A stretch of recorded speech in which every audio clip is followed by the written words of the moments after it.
Assalamualaikum warahmatullahi wabarakatuh. Balik lagi dengan aku, Mat Pentol. Apa kabar teman-teman semuanya? Mudah-mudahan tetap selalu senantiasa sehat walafiat, dilancarkan rezekinya, dan tetap selalu dalam bimbingan Allah Subhanahu wa Ta'ala.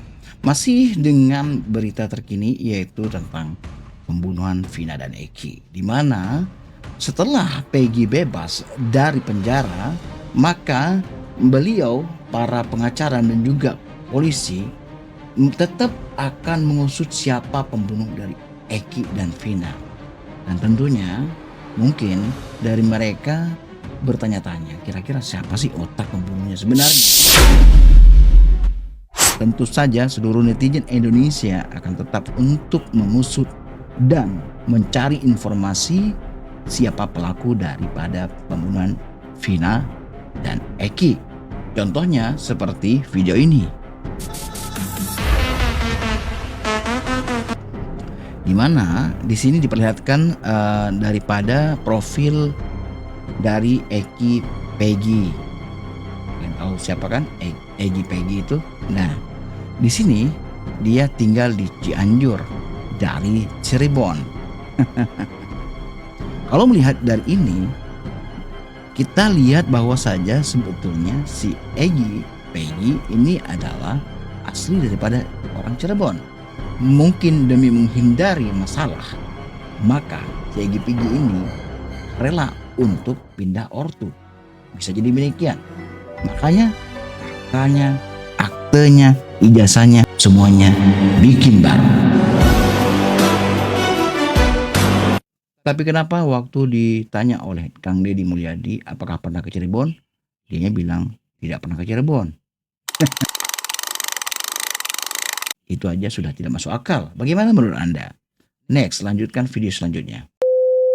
Indonesia sedang krisis akal sehat. Ternyata otak pelaku pembunuhan Vina adalah ayah Eki. Gak ada yang mustahil jika itu sudah menyangkut narkoba.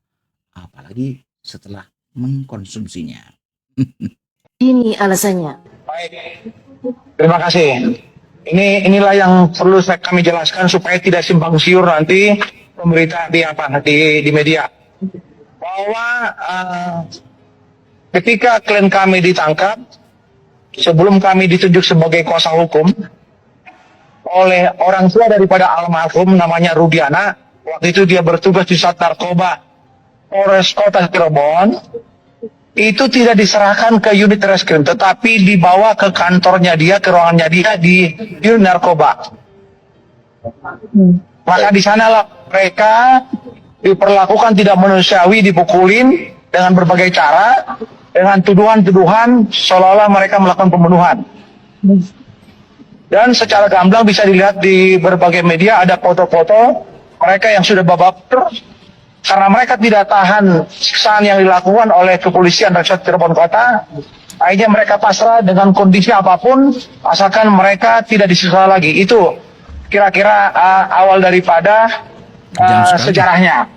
Kasus kepergian Vina dan Eki terus menjadi trending topik. Bahkan nama Ibtu Rudiana, ayah Eki, ikut terseret dalam lingkaran masalah tersebut. Diungkap oleh sosok wanita yang bernama Widya. Kepergian Vina dan Eki terjadi di latar belakangi oleh kasus lain, yakni kasus barang haram.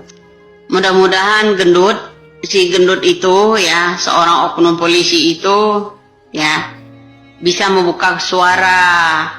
Jangan kerjasama dengan Ibtu Rudiana. Saya harap siapa sih gendut? Semoga oknum polisi tersebut bisa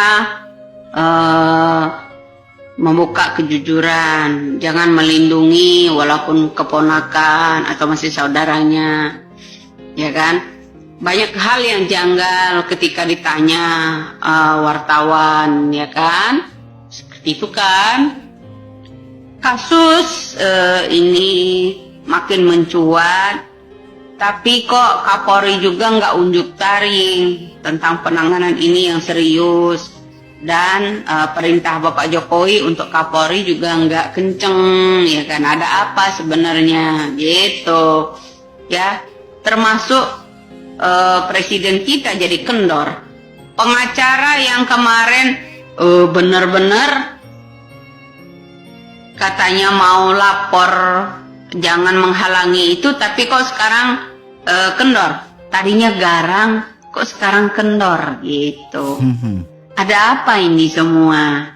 Ya, lama-lama kasus yang namanya korupsi tenggelam ini juga nggak selesai gitu. Ya cobalah Bapak Kapolri ya unjuk taring kek, ya, injek gas nih ya. Malah ada yang mengganti nama, ya kan? Nah apa kabar tuh keponakan kita yang masih di Taruna? Ya begitu. Perwira tinggi Polri minta perlindungan kepada LPSK. Lalu kita minta perlindungan kemana kita rakyat ini? Sedangkan Polri saja udah ketakutan sampai minta perlindungan kepada LPSK. Lalu rakyat minta perlindungan kemana? Maka saya tidak berlebihan kalau saya bilang kita minta perlindungan kepada Angkatan Darat, Angkatan Laut, dan Angkatan Udara.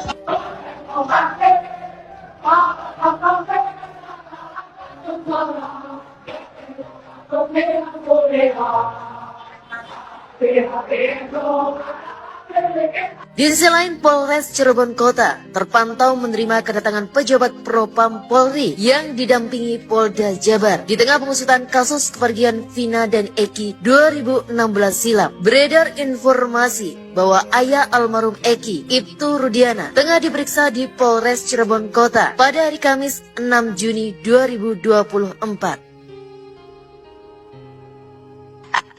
Nah itulah bro ya, makanya saya bilang ciri-ciri kasus yang ditunggangi ya ini nggak akan selesai-selesai. Udah 8 tahun, itu harus sampaikan loh ke telinga Bapak Jokowi. Ini ciri-ciri yang namanya kasus yang ditunggangi oleh pejabat. Ya, ditunggangi pejabat untuk menyelamatkan pejabat. Ya sebenarnya, siapa korbannya? Anak pejabat.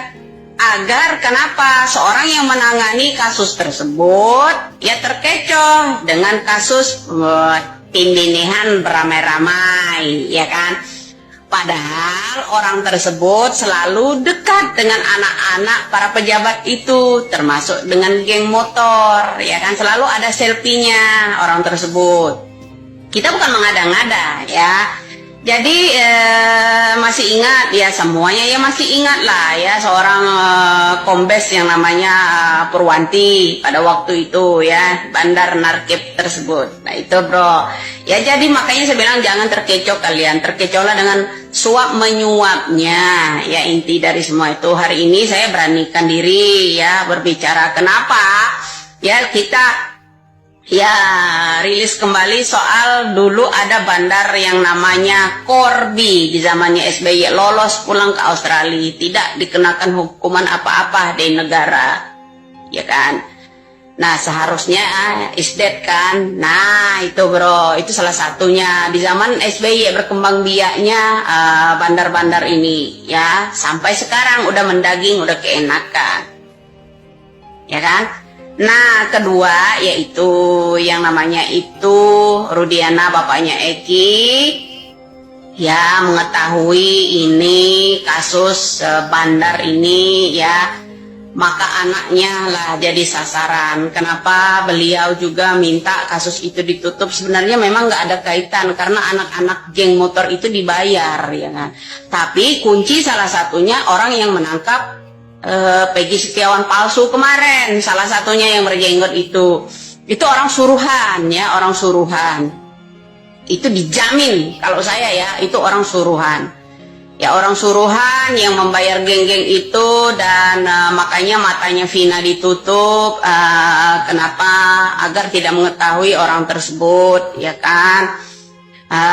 Terus kemudian ada almarhumah Eki itu mendengar sebutan nama dia, mendengar sih sebenarnya ya, dia mendengarkan itu, telinga Vina juga tahu. Coba ya, telinga Vina, telinga Eki itu tahu orang nama samaran itu namanya pertamanya Aldo. Jadi saksi-saksi ya, TV-TVwan awak-awak media yang mau wawancarai teman-temannya anak-anak bupati ini percuma, mereka berbelit-belit. Ini orang-orang ini menerima sogokan semua dari bandar, ibu, bapak ya. sogokan dari bandar. Bahkan saya mengangkat pembicaraan ini, bahkan saya sendiri terancam mungkin ya, meren ya gitu ya. Tapi mudah-mudahan Allah selalu melindungi saya. Jadi inti dari jam berapa tadi ya, subuh ya, saya ini tanggal 1 Juni 2024 ya. Mudah-mudahan dari live streaming saya nanti malam ya di itu kalau ada waktu ya, mungkin paling lambat-lambatnya saya Senin malam Selasa gitu aja kita rilis di yang namanya YouTube ya, channel saya Dagelan Politik itu ya. Jadi mudah-mudahan ya Presiden bisa menguak ini. Saya harap Kapolri di tahun 2010 sampai 2016 itu dipanggil kembali, yang menjadi Kapolresnya, yang menjadi ininya ya.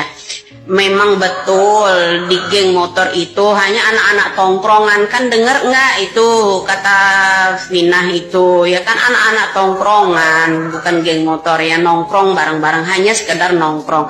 Nongkrong itu ada orang yang nimbrung ya, salah satunya orang yang selalu menangkap yang namanya Peggy Setiawan palsu itu ya, itulah salah satu kuncinya, dia tahu. Tolonglah ya bagi orang itu ya yang saya sebutkan itu ya, kita nggak tahu namanya ya, pokoknya ciri-cirinya itu ya, tolonglah jujurlah agar kenapa, agar yang namanya korupsi kami di negara ini kan bisa terungkap semua, pejabat siapa aja gitu. Jangan di saat-saat Hotman Paris nih ya, di saat-saat negara kita menangani korupsi besar-besaran ini diangkat kembali agar mengecohkan itu ya kan, agar mengecohkan loh ini ya, di saat ini ya, kasus ini ya, kasus Vina ini ya, agar mengecohkan yang namanya korupsi juga, suap menyuap ya kan. Nah terus mungkin Susno Duaji juga tahu ya kasus ini ya, coba ya. Kala itu kasus orang masalah siapa tuh yang di pesantren, siapa itu yang namanya kemarin itu yang kita Ini Kalau melihat dari peristiwa ini dan kejadian ini, pada saat ketujuh atau keberapa orang tadi yang katanya bercerita bahwa mereka ditangkap kemudian disiksa, ini benar-benar sungguh biadab. Seenaknya memukul anak yang tidak bersalah. Ingat ya, ingat hukum Allah lebih pedih. Wahai para penyiksa tak bersalah, para pak polisi yang pada waktu itu juga nimbrung. Dan tentu ini merupakan sebuah kejahatan yang sangat besar kalau menurut saya. Ingat, terutama bapak-bapak yang ikut menyuap dan juga membantu orang yang bersalah ini untuk bersembunyi. Semuanya sepaket menurut aku, dari atas sampai bawah. Kita bongkar terus sampai ke akar-akarnya. Wahai para netizen, mari kita bongkar. Jangan sampai kasus ini berhenti begitu saja. Jangan sampai kasus ini stop. Kalau menurut saya seperti itu. Karena apa? Karena keadilan dan kebenaran harus betul-betul ditegakkan. Biar tidak omdo saja. Oke, teman-teman semuanya, terima kasih udah nonton dari awal sampai akhir. Tetap kita usut tuntas terus kasus Vina ini dan juga kasus-kasus yang lainnya. Kemudian sampai jumpa next video. Assalamualaikum warahmatullahi wabarakatuh.